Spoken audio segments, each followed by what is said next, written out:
Hi guys, welcome back to our channel. And for today's video guys ay meron tayong i-introduce. So guys, yung product na ito ay binigay ng friend ko. Yan, binigay ng friend ko ng Christmas, parang Christmas. So binigay niya sa kasi panganak ko kasi nung September nanganak ako, tapos binigay niya yung product na ito papagamit ko daw sa baby ko. So ito yun siya guys, yan Aveeno baby. So yung kagandahan lang nito guys ay light yung kanyang scent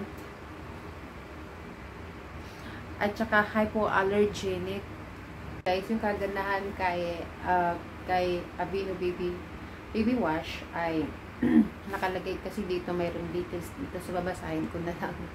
So daily moisture wash and shampoo, natural oat extract, gently cleanse and helps nourish baby hair and sensitive skin.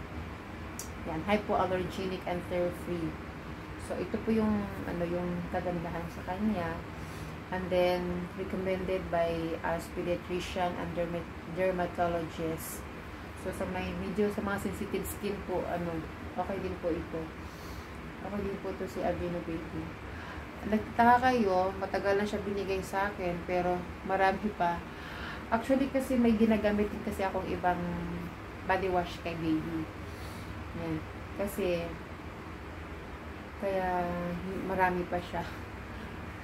tinipid. Ginagamit ko to kunwari pag maubos na yung baby wash ni baby, so gagamitin ko siya. Ito, meron kasi akong meron din akong binili na baby wash para kay baby na pang din, sensitive din kasi siya. Pero next vlog na lang po yun. So, yung masasabi ko sa product na ito, yung mare-review sa product na ito, okay naman po siya, hindi siya masyadong mabula. Yung amoy niya lightly scented lang. So, okay po yun. And then, hypoallergenic. Yun. And then, so, yun lang po. Don't forget to like and subscribe and hit the notification bell para update kayo sa iMaravi Vlogs. Bye!